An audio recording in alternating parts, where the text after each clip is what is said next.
Do you have gout? Do you know someone who does?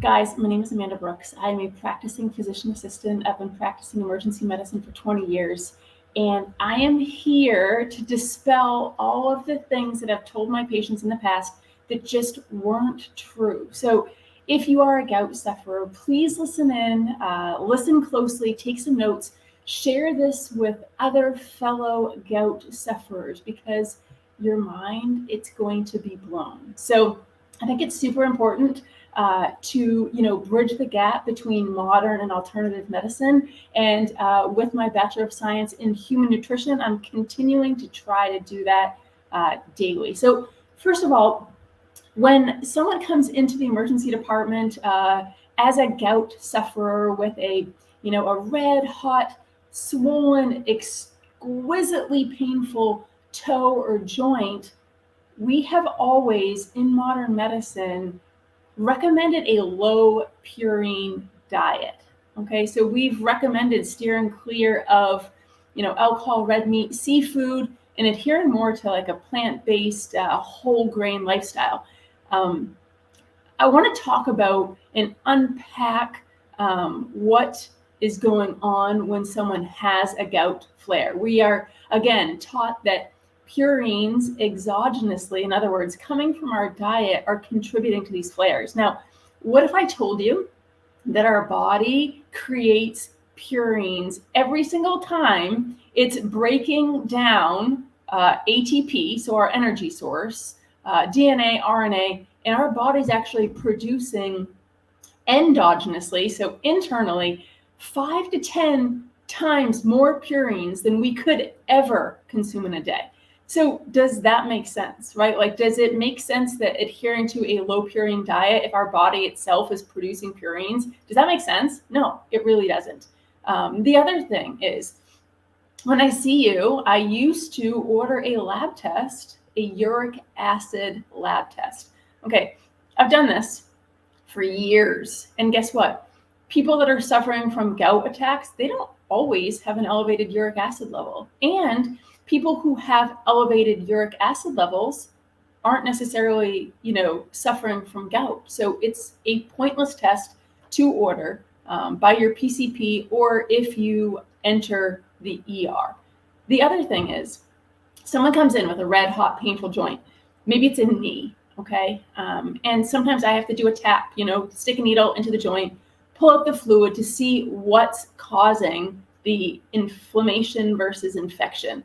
And so a lot of times, I will see uric acid crystals, which definitely could be contributing to the issue. But just because you have uric acid crystals in a joint doesn't necessarily mean that they are going to cause pain. So if we aspirated a few asymptomatic individuals, we could find uric acid crystals in their joint, and they would not be having a gout flare. So again, that kind of reasons that uric acid crystals in a joint don't necessarily cause symptoms. So guys, our body, it actually uses uric acid as an antioxidant. Okay, so kind of cool to think about. And uric acid, as we learn in school, it's excreted by the kidneys, but a large majority of that uric acid is actually reabsorbed in the proximal convoluted tubule of the kidney. So if this was so toxic for us, then why do we think our bodies are reabsorbing it? Food for thought. Okay. So again, I want to just dispel some myths, things that I've told you in the past. I apologize wholeheartedly. I'm trying to do right. So again, please share this with others. Number one, a low purine diet. You do not need to adhere to a low purine diet. And actually, a low purine diet full of grains could be contributing to your gout flares. So continue to listen in. I'm going to give you some hints and some helpful tricks to avoid gout flares in the future. Okay, eating lots of fruits, vegetables, fruit juices. I mean, I have recommended tart cherry juice for I don't know how many years. Guys, our ancestors didn't do this. It really hasn't helped at all. And again, it could be hindering your recovery from gout or prevention of flares. So taking a prescription pill, many of you that I see, you're taking allopurinol. This is a medication that has a whole host of side effects and has done really bad things to patients in the past. But the whole mechanism behind allopurinol is to lower urate levels.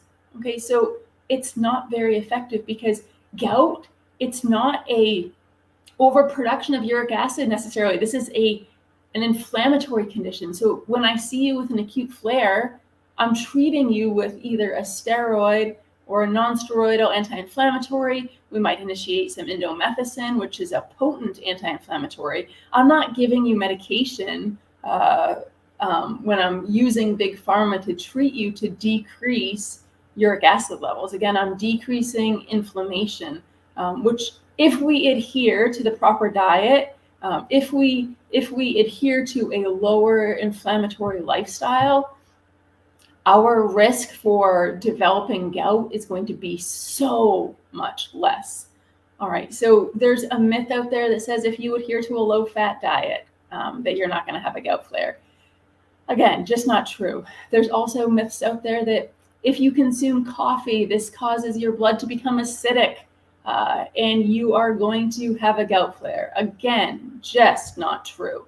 So again, we want to decrease inflammation in our bodies. Now, one way that we can do this is by adhering to a low carbohydrate diet. So adhering to a ketovore, carnivore lifestyle. This is important. We can eliminate all fructose. If you are still consuming soda that contains high fructose corn syrup, get rid of it. This is your problem. Okay. So remember, when we're eating fructose, this is detrimental to our health. What does it do? It increases our sugar levels, which again is going to increase our insulin levels. And we know that there's a correlation between inflammatory conditions and high levels of insulin, also known as hyperinsulinemia. Okay, so anything that contains fructose, even fruit, if you are a gout sufferer, I'm strongly recommending that you decrease or even eliminate the consumption of fruit. But you know, if we're eating too many carbohydrates through grains, through fruits, through packaged goodies, this is not going to bode well for us if we're a gout sufferer. So we really need to adhere to a low carbohydrate diet. We need to eliminate alcohol. We know, guys, alcohol, even if you like that cocktail, that needs to go because the pain associated with gout is so severe that I think that you would live a much better life without this. Now, beer is the number one culprit. Wine and spirits still do contribute. So maybe making this a very special occasion thing, but definitely not a daily occurrence. So let's just bring this all together. Let me give you some tips as to what you can do if you're suffering from gout, so that you hopefully have fewer flares or you eliminate them altogether. So number one, get rid of the alcohol. Get rid of it. Maybe a special occasion, never beer. So get rid of the alcohol. Number two, we see a huge correlation with people that are overweight or obese and gout. So you really need to decrease your weight. And like I said, this can be a struggle for so many people, but I'm a huge advocate for building muscle, for adhering to a low carbohydrate diet. This is going to help you tremendously.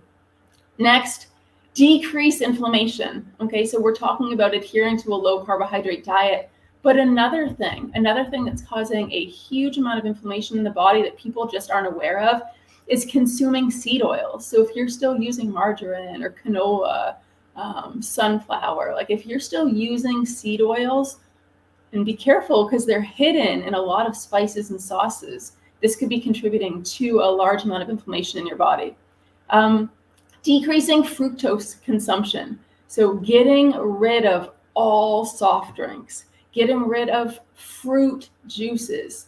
This is causing a major amount of inflammation in your body. Again, when we are consuming sugars and grains, which actually break down to sugar, this is detrimental to your health. Let's see, we want to keep insulin levels low. And again, we can do that by eating an essentially meat-based, animal-based diet. Sprinkling in a few veg that you can tolerate. But if you are a gout sufferer, get rid of the grains and fruits, please. We do have to be careful with magnesium and potassium imbalances with gout. So that's something to think about. And we want to make ketones, which is what happens when you're consuming, 20 grams of carbohydrates or less, because these are extremely anti-inflammatory. And then guys, drink coffee. I love a cup of Joe in the morning. So there are some correlations with studies looking specifically at gout and coffee consumption, and it's a good thing. So I hope that you found this helpful. If you want to continue to learn about all of the mistakes that I've made in medicine over the years with recommendations, continue to follow me. I'm calling myself out. I'm looking for all of the best ways for you guys to help yourself. So again, share this with fellow gout sufferers. Be well, and we will chat soon.